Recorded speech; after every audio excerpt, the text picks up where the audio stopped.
नमस्कार, स्वागत है आप सभी का खास मुलाकात में। मैं हूं आपके साथ अनन्या चतुर्वेदी और श्राद्ध चल रहे हैं और आज हम जानने वाले हैं इसी के ऊपर। हमारे साथ विशेषज्ञ आज मौजूद हैं। आनंद जाकोटी जी हमारे साथ मौजूद हैं। बहुत स्वागत सर आपका। सबसे पहले तो यही जानना चाहेंगे आपसे कि पितृपक्ष में जो है काफ़ी सारी मान्यताएं होती हैं, बहुत सारी चीज़ें होती हैं, लेकिन टाबूज बहुत सारे बने हुए हैं, यानी कि बहुत सारी ऐसी भ्रामक जानकारियाँ हैं जो लोगों के पास हैं, जिन्हें दूर करना बहुत ज़रूरी है। तो सबसे पहले यही जानना चाहेंगे कि श्राद्ध ज़रूरी क्यों होता है?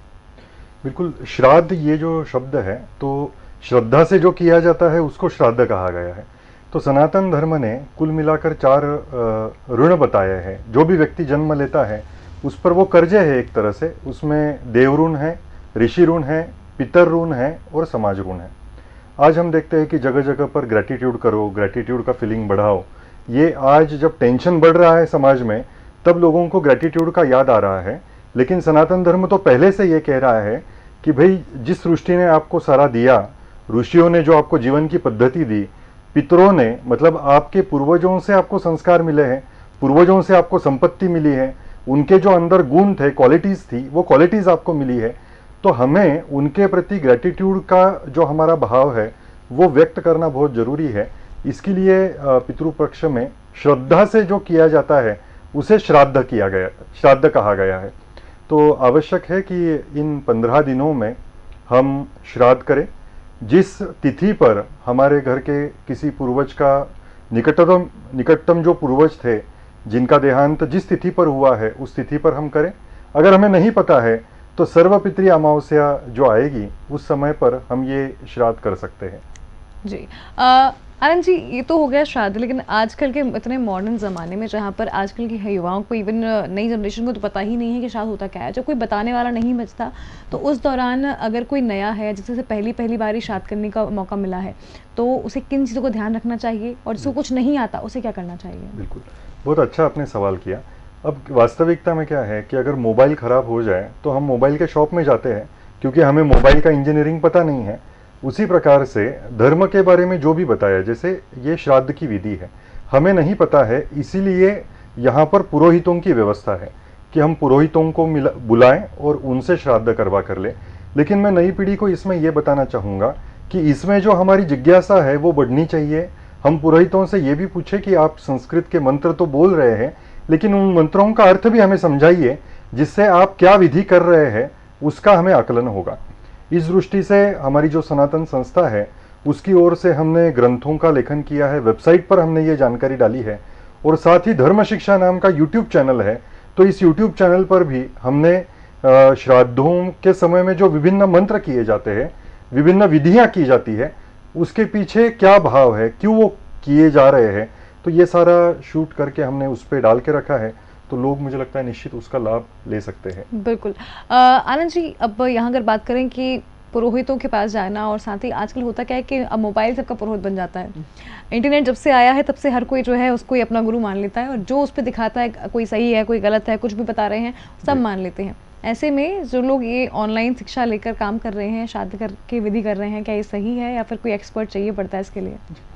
इसके लिए एक्सपर्ट जरूरी है, क्योंकि हम रील्स में देखते हैं कि बहुत बार मनगढ़ंत बातें जो है उसमें रहती है। जैसे हम स्वास्थ्य के बारे में कुछ अगर है तो उस पर ज़्यादा रिले नहीं रहते हैं, हम डॉक्टर को जाकर दिखाते हैं। तो उसी प्रकार से धर्मशास्त्र एक परंपरा है, और ऐसे में अगर हमें ब्राह्मण या पुरोहितों की उपस्थिति नहीं है या उनकी उपलब्धता नहीं है, तो ऐसे में प्रॉपर धर्म ग्रंथों का अगर हम संदर्भ लेकर उसको करने का प्रयास करें तो निश्चित रूप से कर सकते हैं। इसमें एक छोटी बात मैं बताना चाहूँगा कि अगर हम ये श्राद्ध विधि करना संभव नहीं है तो हमारे यहाँ पर ये बताया गया है कि पहला प्रायोरिटी है कि भाई पुरोहित बुलाकर आप विधिवत करो। अगर वो संभव नहीं है तो हमारे यहाँ आम श्राद्ध की परंपरा बताई गई है। उसमें यह है कि आटा हो, चावल हो, कुछ अनाज हो, वो हम ले और वो श्रद्धापूर्वक किसी पुरोहित या जिनको उसकी ज़रूरत है उनको वो दे। अगर ये भी हम नहीं कर सकते हैं तो उसके लिए बताया है कि गौ माता, जिसमें 33 प्रकार के भगवानों का वास है, तो गौ माता को हम अन्न जो है वो अर्पण करें। और इसके साथ एक बड़ी जो बात है, हम श्राद्ध क्यों करते हैं, तो इस समय में पृथ्वी लोक के आसपास जो हमारे पूर्वज हैं वो पृथ्वी लोक के आसपास आते हैं और इस समय हम जो भी श्राद्ध में हवन करते हैं, तर्पण करते हैं, उसकी ऊर्जा एक अन्न के रूप में, एक जल के रूप में उनके सूक्ष्म देह को, लिंग देह को मिलती है और वो तृप्त होते हैं। लेकिन उसी के साथ आवश्यक है उनको आगे की अच्छी गति मिले, उनका अगला जन्म अच्छा हो। इस दृष्टि से हमें दत्तात्रेय भगवान, जो भगवान विष्णु के अवतार है, उनका चैंटिंग, उनका नाम जप करना जरूरी है। श्री गुरुदेव दत्त ऐसे उनका जाप होता है। तो इस समय में हम जितना अधिक ये दत्तात्रेय भगवान का जाप करते हैं तो निश्चित रूप से उसकी ऊर्जा, वो एनर्जी हमारे अतृप्त पूर्वजों को मिलती है और उनको इसमें निश्चित रूप से सद्गति मिलती है। बिल्कुल। आनंद जी, एक बात बड़ी सुनने में आती है, कई बार पुरोहित बता देते हैं कि आपके परिवार में पितृदोष है, आपके पितृ जो हैं खुश नहीं हैं, तो पितरों के पास ये अन्न, ये जल, ये सारी सामग्री पहुंचती कैसे है? और कहते हैं ना कई सारे लोग कि ये सब करने से कुछ नहीं होता, जो चला गया वो चला गया। तो जो यहाँ पे था तब उनकी इज्जत करी नहीं, अब जाने के बाद की सब करना कोई मतलब का नहीं है। तो ये आजकल के मॉडर्न ज़माने के, मुझे लगता है ये मिथ्स हैं बहुत सारे जो आज की जनरेशन को मिल जाते हैं इंटरनेट से, लेकिन इसके बारे में एक सही लॉजिक क्या है? बिल्कुल, देखिए इसमें मैं 2 उदाहरण बताना चाहूँगा। आज हर घर के टेरेस पर सोलर का प्लेट लगा है। अब वो सूरज से ऊर्जा किसको दिखती है, मतलब वो आ रही है, कैसे स्टोर हो रही है, कैसे उससे हमारा जो खाना है पक रहा है, या जो बिजली कैसे एक्टिवेट हो रही है, वो दिखता तो है नहीं ना। लेकिन उसके जांच के कुछ पैरामीटर्स है, उससे हम वो क्रॉस चेक कर सकते हैं। दूसरा हम उदाहरण लेते हैं चांद का। आज भले ही मतलब लोग यही कहते हैं कि आज चांद पर पहुंच गए और आप ये कहाँ श्राद्ध और इसमें लगे हैं। तो चांद पर भले ही व्यक्ति पहुंच गया है, लेकिन उस चांद का परिणाम हमारे समुंदर पर होता है, ज्वार भाटा आता है, वो तो रुका नहीं है ना, वो तो कि मनुष्य या विज्ञान रोक नहीं पाया है। और इसमें यह बताया गया है कि अगर ज्वार भाटा मतलब समुंदर पर परिणाम हो रहा है तो व्यक्ति के अंदर 70% से अधिक पानी है, तो व्यक्ति के मन पर भी ज्वार भाटे का, पूर्णिमा और अमावस का जो परिणाम है वो व्यक्ति के मन पर भी दिखता है। और तीसरी बात, अगर आप सर्च करेंगे तो आपको ये ध्यान में आएगा, बहुत सारे सुसाइड के जो केसेस है वो पूर्णिमा या अमावस इस समय पर ही हमें अधिकतर देखने के लिए मिलते हैं। अब इसके पीछे क्या कारण है? तो मुझे ये लगता है कि हम मिथ क्या है इसके बजाय हम एक साइंटिफिक एंगल से उसको देखने का प्रयास करें कि उसमें क्या साइंस है, क्या हो सकता है। ये जब हम विचार करेंगे तो निश्चित रूप से उसके जो प्रमाण है वो हमें मिल सकता है। अब आता है कि वो पहुंचता कैसे है। अब बहुत सारे लोग तो ये बोलते हैं कि भाई भगवान को भोग तो आप लगाते हैं, लेकिन पता नहीं वो पहुंचता है या नहीं पहुंचता है। तो इसमें हमें ये ध्यान में लेना चाहिए, जीते जी हमारा शरीर होता है, लेकिन जब हमारा ये शरीर चला जाता है तो हमारे वेदों में, हमारे धर्मशास्त्रों में यह बताया है कि आप जाने के बाद भी आपका मन, आपका बुद्धि, आपका अहंकार और आपका लिंग देह मतलब जो आत्मा है वो वैसे ही रहता है, क्योंकि ऊर्जा जो है वो नष्ट नहीं होती, ट्रांसफर होती है। ये तो विज्ञान भी मानता है। तो इस प्रकार से जब आपका स्थूल देह नहीं है तो खुशबू के माध्यम से, उसका जो गंध है उस गंध के माध्यम से पितर जो है उसको ग्रहण करते हैं। तो इसमें गंध का ही अपने आप में एक बहुत बड़ा महत्व है, उसको हमें ध्यान में लेने की आवश्यकता है। और अब तो एक मैं किताब आपको बताऊंगा, जॉर्ज मिक नाम के एक विदेशी व्यक्ति ने एक ग्रंथ लिखा है, एक पुस्तक लिखी है। उसमें आफ्टर डेथ क्या होता है उस पर उन्होंने विश्व में विभिन्न जगहों पर जो भी रिसर्च हुए हैं उन रिसर्च को पूरा चित्रों के साथ और इसके साथ उन्होंने पूरा पब्लिश किया है। तो मुझे लगता है कि आज 21वीं सदी में हमें साइंटिफिक एंगल से रिसर्च करना, देखना, ढूंढना। हम कुछ जानेंगे नहीं, कुछ पूछेंगे नहीं, पढ़ेंगे नहीं और हम ये कहेंगे कि ये मिथ है, ये फालतू की चीज़ें हैं। तो मेरा तो प्रश्न यही है कि विज्ञान युग में आज समस्याएं फिर इतनी क्यों बढ़ गई, तनाव क्यों बढ़ गया, सुसाइड के रेट क्यों बढ़ गए? तो इसका कारण इसीलिए तो मंदिरों में आज भीड़ बढ़ती जा रही है। तो कहीं ना कहीं हमें लौटना होगा, हमारा विज्ञान है उसको समझना होगा।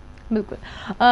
हर चीज़ जो है साइंस से जुड़ी होती है और हमारे सनातन धर्म ने इस चीज़ को कई बार साबित किया है कि एक ऑरा होता है मंदिर का, एक आपकी एक पॉजिटिव और नेगेटिव एनर्जीज होती हैं, और आपके जैसे आपने बताया कि पूर्णिमा से लेकर अमावस पे भी आपकी जो मूड्स हैं उस पर असर पड़ता है। ऐसे में ये दान धर्म जो है, जो लोग, मैं वही वापस मैं आ जाती हूँ कि जो नई जनरेशन है इसे नहीं पता है कि दान कैसे करना है, किसको करना है और कितना करना है।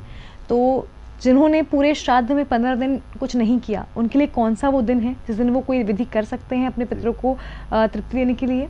और दूसरा कि ये कैसे किया जाता है, इसकी विधि क्या होती है? बिल्कुल, ये बहुत ही प्रैक्टिकल प्रश्न है। देखिए, आजकल हम ये देखते हैं कि श्राद्ध वगैरह इन सब चीज़ों पे लोग अध्ययन नहीं करते, इनको मिथ मानते हैं और फिर अपने मन से कि भाई पूर्वजों पर मेरी श्रद्धा है तो मैं कहीं अनाथ आश्रम में जाकर कुछ वितरण कर रहा हूँ। अब मुझे ये बताइए, कोई व्यक्ति बीमार है, उसको सलाइन की आवश्यकता है और आप समझो यहाँ पे किताबें बांट रहे हैं, तो आपकी किताबें बांटने का उसको, उस पेशेंट को कुछ लाभ होने ही नहीं वाला है, क्योंकि उसको सलाइन चाहिए। उसी प्रकार से श्राद्ध विधि में जो बताया है, जब हम वहाँ पे पुरोहितों का भोजन करते हैं या जिनको आवश्यक है उनके लिए भोजन की व्यवस्था करते हैं, तो इससे कहीं ना कहीं वो श्राद्ध विधि और उस विधि को जोड़कर जो भी अर्पण होता है उसका लाभ हमारे पितरों के सद्गति के लिए होता है। इसलिए विधिपूर्वक हम करने का प्रयास करें। अगर हम ये नहीं कर पाए हैं तो कौन सा ऐसा दिन है, तो सर्वपितृ अमावस्या जो आएगी उस दिन को बड़ा महत्व है। तो इन 15 दिनों में मैं सबसे ये निवेदन करूंगा कि आप श्री गुरुदेव दत्त ये चैंटिंग मन के मन में जितना कर सकते हैं करिए, आपको इसके परिणाम दिखेंगे। और सर्वपितृ अमावस्या के दिन आप दत्तात्रेय भगवान को प्रार्थना कीजिए कि हमारे पूर्वजों को आप सद्गति दीजिए और उनकी कृपा, आपकी कृपा हम पर बनी रहे, हमारे चारों ओर आपके सुरक्षा का कवच बना रहे। ये करके हमें काले जो तिल है उसको लेकर पितरों के प्रति तर्पण करने की आवश्यकता है। तो सामान्य रूप से जब हम देवताओं को तर्पण करते हैं तो इस प्रकार से करते हैं, लेकिन पितरों को जो तर्पण है वो अंगूठा और उसके पास की जो उंगली है इस बीच के अंश से किया जाता है। तो हमें जल में काले तिल डालकर पितरों को हम वो जल अर्पण कर रहे हैं ये भाव रखकर हमें घर में जो है वो 3 बार आप प्रार्थना करके तर्पण जो है वो कर सकते हैं। साथ ही गौ माता को आप गौ ग्रास जो है वो श्रद्धापूर्वक अर्पण कर सकते हैं। और जहाँ तक संभव अगर आपको है तो 2 या 5 पुरोहितों को बुलाकर आप ससम्मान उनका भोजन जो है वो करा सकते हैं। बिल्कुल। चलिए, यहाँ पे ये तो हो गई कि श्राद्ध में आपको क्या क्या करना है। आनंद जी, यहाँ पे एक बड़ी चीज़ ये भी होती है कि जैसे कि हमने जाना कि ये मिथ हैं और ये फैक्ट्स हैं। कई लोग ये मानते हैं कि श्राद्ध में अगर श्राद्ध करने वो जाते हैं तो उन्हें बहुत सारी विधि करनी पड़ती है। ऐसे में कई और विधियाँ भी होती हैं, जैसे कि कोई कहीं जाके करता है, कोई गया जी जाता है, कोई हरिद्वार चला जाता है, वहाँ पर जो है स्नान करने का लाभ उठाते हैं, उसके बाद वहाँ तर्पण करते हैं। तो नदी में तर्पण करना और घर के अंदर भी तर्पण किया जाता है कि बाल्टी में ही जो है पानी लेके उसके बाद तर्पण शुरू हो जाता है। तो ये कितना सही है और क्या सही है कि नदी में स्नान करने से ही जो है लाभ मिलेगा इसका? बहुत अच्छा प्रश्न आपने किया। बहुत लोग तो ये भी कहते हैं कि भाई गया जी में एक बार हम श्राद्ध करके आए, अब तो सारा हो गया। लेकिन इसमें 2-3 बातें हैं। श्राद्ध के बारे में ये बताया है जहाँ तक हो सके आप आपके घर में करें, क्योंकि पूर्वज जहाँ से अपना देह शरीर छोड़ते हैं तो सबसे पहले पितृपक्ष में वो वहाँ पर आते हैं, तो वहाँ पर श्राद्ध का अधिक महत्व बताया गया है। अगर आप घर पे नहीं कर सकते हैं या कहीं तीर्थ यात्रा पर गए हैं तो तीर्थ क्षेत्र में जो श्राद्ध करते हैं उसकी भी ऊर्जा निश्चित रूप से पूर्वजों को मिलती है। अब इसमें जो गया जी का लेकर है कि तो गया जी के बारे में महाभारत पर्व में इसके बारे में स्पष्टता से लिखा गया है कि गया जी में श्राद्ध करते समय उन्होंने 3 कंडीशंस बताई है। एक है किसी तपस्वी के द्वारा आपको बताया जाना चाहिए कि आप गया जी में जाओ, क्योंकि उस तपस्वी की जो ऊर्जा है, उसके साधना का जो बल है वो आपके पीछे संकल्पित होता है और आपको वो श्राद्ध जो है वो फलीभूत होता है। दूसरा बताया है कि वो विधि जो है वो सिस्टमेटिक होना चाहिए, शास्त्र के अनुसार विधिवत होना चाहिए। और तीसरा उसमें बताया है कि जो करने वाले पुरोहित है वो पुरोहित अच्छे होने चाहिए, उन्होंने श्रद्धापूर्वक अच्छे से करना चाहिए। तो ये तीनों बातों का अगर संगम है तो ही गया जी में श्राद्ध करने के बाद हम आगे श्राद्ध ना करें तो भी चलता है। लेकिन वास्तविकता में ये तीनों चीज़ें आज के समय में दुर्लभ है, इसलिए आवश्यक है कि हम प्रतिवर्ष पितृपक्ष के समय में ये श्राद्ध की विधि जो है वो करें। बिल्कुल। अब बात वही आ जाती है कि घर के अंदर करना है करके। अब कई लोग ऐसे हैं जैसे कि घर से दूर रहते हैं। अब ऐसे में हम मान लें कि घर में से कई बेटे हैं जो घर से बाहर रहते हैं, और ऐसे में कहा जाता है कि बेटे ही कर पाते हैं, बेटों को ही करना चाहिए। लेकिन क्या ऐसी कोई पूजा भी है जिसमें जो घर की कन्या है वो भी हाथ लगा सकती हैं या फिर उनके द्वारा भी पूजा हो सकती है? बहुत अच्छा आपने ये पूछा। देखिए, जो घर के बाहर है वो निश्चित रूप से जहाँ पर भी है वहाँ पर श्राद्ध कर सकता है, इसमें कोई समस्या है नहीं, क्योंकि श्रद्धा है ना, पितरों के प्रति वो कुछ तो अपना कर्तव्य पूरा कर रहे हैं, तो निश्चित रूप से उसका फल मिलता है। लेकिन ज़्यादा बेस्ट क्या हो सकता है, वहाँ से लेकर धर्म ने ऐसे ये नहीं कर सकते तो ये करिए, तो ये सारी चीज़ें जो है बताई है। कहाँ तक आपने अभी जो कहा कि महिला जो है वो कुछ नहीं कर सकती क्या, तो निश्चित रूप से कर सकती है। हमारे यहाँ पे गार्गी, मैत्रेयी ऐसे अनेक विदुषियों का उदाहरण है। वो तपस्वी और उन्होंने यज्ञ आदि भी कर्म किए हुए हैं। तो यहाँ पे पहले के समय में मौजी बंधन नाम का जो एक विधि है वो महिलाओं का भी होता था। इसलिए उस समय में पुत्र के बाद अगर बड़ा अधिकार किसी का इन विधियों के लिए होता था तो वो पुत्री का होता था। लेकिन वर्तमान समय में हमारे 16 संस्कार जो है वो विलुप्त होते जा रहे हैं, ये विधियां नहीं होती है। तो आज के समय में पुरोहित जो है वो पुत्री को कष्ट ना हो, किसी भी प्रकार की समस्या ना हो, इसके लिए उनको इस प्रकार के श्राद्ध विधि ना करे, इसके बारे में बताते हैं। लेकिन अगर बेटा नहीं है, बेटे के बाद उसके निकटतम परिवार में से, जैसे मतलब जिनके चाचा जी गए हैं, तो वो कर सकते हैं। अगर निकटतम परिवार में अगर कोई नहीं है तो निश्चित रूप से बेटी जो है वो श्राद्ध विधि कर सकती है, अग्निदाह का संस्कार भी कर सकती है। तो ये निश्चित रूप से हायरार्की जो है वो एक तरह से हमारे शास्त्र में बताई है। केवल हमें हर समय इसका मार्गदर्शन लेकर क्या और कैसे करना अधिक उचित रहेगा, ये पूछना बहुत आवश्यक है। बिल्कुल।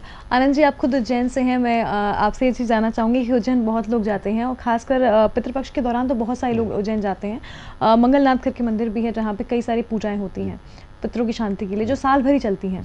तो साल भर की पूजा और इस वक्त में ये पूजा, ये कौन, इन दोनों का अलग अलग प्रभाव होता है, या फिर उज्जैन तो खैर महाकाल की नगरी है तो महाकाल तो खुद ही वहाँ बैठे हैं जो खुद कालों के काल हैं, तो उनकी श्रद्धा के हिसाब से लोगों को कैसे जाना चाहिए कि श्राद्ध पक्ष में ज़्यादा लाभकारी है, या अगर वो साल भर में कभी और जाके भी करके आए हैं तो क्या वो भी उनको उतना ही प्रभाव देगा?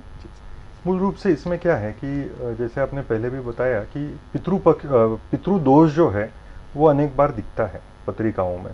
तो पितृदोष के कुछ लक्षण हैं, और जब घर में इस प्रकार की समस्याएं बढ़ जाती है, पत्रिका देखते हैं तो पता चलता है कि पितृदोष है या मंगल ग्रह का प्रभाव अधिक है, तो उसके शांति के लिए श्रद्धालु जो है वो विभिन्न तीर्थ क्षेत्रों पर जाकर, जैसे उज्जैन है वैसे नासिक के पास त्र्यंबकेश्वर है, उसका भी अपना एक महत्व है, वहाँ पर लोग जाते हैं, गया में जाते हैं, बनारस में जाते हैं, ऐसे विभिन्न तीर्थ क्षेत्रों पर जाते हैं। तो इसमें जो पितृदोष के बारे में जो बताया गया है उसके कुछ लक्षण हैं। जैसे घर में सब अच्छा है लेकिन किसी का विवाह नहीं हो रहा है, घर में लड़कियां मतलब लड़के नहीं हो रहे हैं, बच्चे हो रहे तो अपाहिज हो रहे हैं, या फिर गर्भधारणा नहीं हो रही है, पैसा आता है लेकिन पैसा टिकता नहीं है, या सबका नेचर अच्छा है लेकिन अचानक कुछ बातों को लेकर विवाद शुरू हो जाता है, या कोई बीमारी ऐसे है कि जिसका डायग्नोसिस ही नहीं हो रहा है कि क्यों हो ये जीवन में है। तो ये इस प्रकार की समस्याओं से हम आकलन कर सकते हैं कि ये कहीं ना कहीं पितृदोष के कारण हमारे जीवन में बाधा आ रही है। पहले के समय में आयुर्वेद में इसके बारे में उल्लेख मिलते थे, और पहले के वैद्य दवाइयों के साथ मंत्र भी देते थे ताकि आपके इस प्रकार के कष्ट दूर हो। लेकिन आज के समय में वैसे मिलना दुर्लभ है, इसलिए विशेष रूप से त्रिपिंडी श्राद्ध है या इस प्रकार के जो विधि है वो पितृदोष के निवारण के लिए साल भर विशिष्ट तिथियों को लोग जाकर करते हैं। बिल्कुल।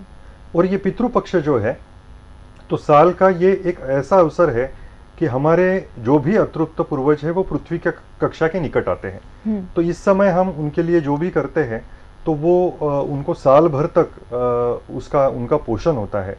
इसलिए ये जो है ये वार्षिक रूप से हमें करना आवश्यक है। बिल्कुल। तो ऐसे में हम जाना कि किस तरीके से आप जो है पितृपक्ष में पूजा कर सकते हैं, हम ये भी जाना कि आप किस तरीके से इसको जो तर्पण होता है वो करना ज़रूरी क्यों होता है, साइंटिफिक रीज़न क्या है वो भी हमें पता चला।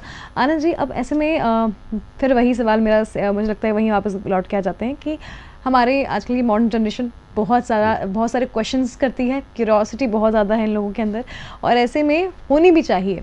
तो ऐसे में श्राद्ध का महत्व जब हम बात करते हैं कि घर में परेशानियां क्यों आती हैं, ऐसी नेगेटिव एनर्जीज क्यों आती हैं, पितृ दोष हमारे हमारे अगर हम देखें तो जैसे पंचांग में दिखता क्यों है, कुंडलियों में दिखता क्यों है, और घर में अगर ऐसा कुछ चल रहा है तो पितरों को इसका कारण क्यों माना जाता है, जबकि अगर इसको मॉडर्न भाषा में कहीं तो गार्डियन एंजल्स होते हैं हमारे, जो कि हमें ब्लेस करते हैं। हमें कई बार जो हम कहते हैं ना कि हमें भगवान ने बचा लिया, लेकिन कई बार अब जब हम टैरो कार्ड रीडर या फिर किसी एस्ट्रोलॉजर के पास जाते हैं, उन्होंने कहा कि आपके ये पूर्वज है जो आपकी रक्षा करते हैं।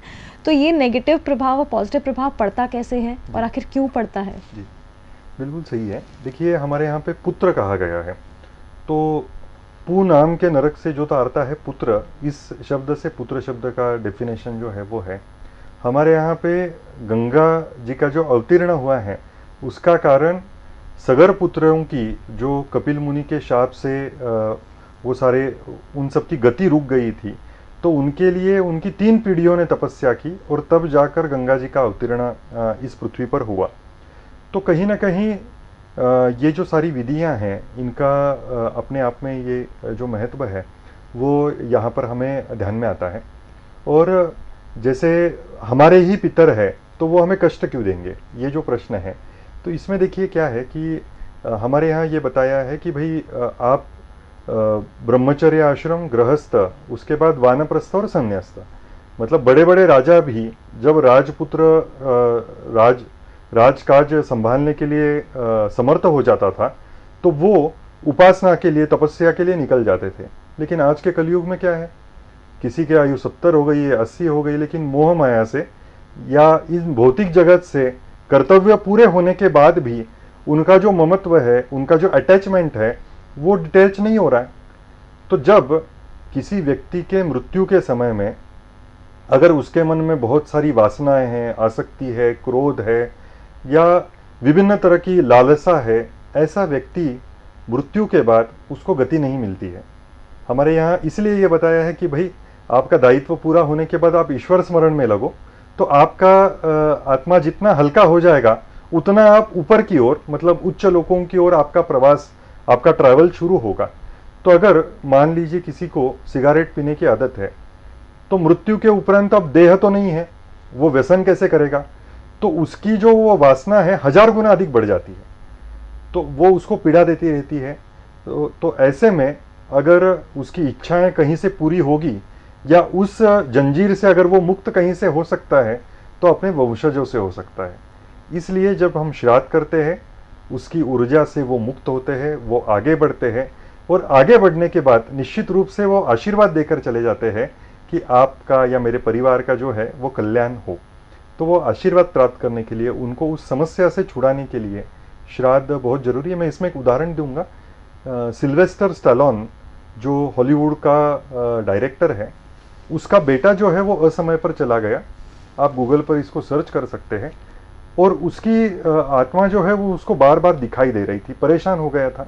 अब विदेश में तो विज्ञान कितना भी आगे गया है लेकिन इसके बारे में बताने वाला कोई भी है नहीं। तो उसने जानकारी ली, तो उसको ये बताया गया कि भाई हरिद्वार में जाकर बेटे के लिए आप विधि कराओ, श्राद्ध कराओ, तब जाकर उसको शांति मिलेगी। लेकिन उसने उसके पूरे परिवार को भेजकर हरिद्वार में ये श्राद्ध कराया है। तो ये हमारा महत्व जो है विदेश में रहने वाले लोगों को अधिक ध्यान में आता है। तो हमें इसकी वैज्ञानिकता समझकर इसको जीवन में लाना बहुत ज़रूरी है। बिल्कुल। यहाँ पे हमने इतना सब कुछ जान लिया है, मुझे लगता है कि क्वेश्चंस जो हैं इसके बारे में ख़त्म नहीं हो सकते, कि बहुत सारे मिथ्स एंड मुझे लगता है फैक्ट्स भी हैं इस बारे में। एक और चीज़ है इसी बीच में जानना चाहूँगी आपसे कि हम इतनी सारी चीज़ें कर रहे हैं, अब रोज़, जैसा कि मैंने बोला कि रोज़ 15 दिन तक लोग श्राद्ध करते हैं, लेकिन इस दौरान जो है कुछ नियम बताए जाते हैं हमारे धर्म में, जैसे कि आप नॉनवेज नहीं खा सकते, आप जो है मांसाहार के अलावा आप जो है मदिरा नहीं पी सकते, आप अपनी बुरी आदतों को जो है इस दौरान छोड़ दीजिए ताकि आपके पितृ जो हैं वो शांत रहें। अब ऐसी गलतियाँ हमारे जनरेशन में लगता है कि बहुत ज़्यादा ही हैं आजकल, इन चीज़ों को ध्यान नहीं रखता। तो ये कितना ज़रूरी है इन नियमों का पालन करना भी, और ख़ासकर पितृपक्ष के दौरान ये जो नियम खासकर बताए जाते हैं, ये क्यों बताए गए हैं और इनका असर क्या होता है?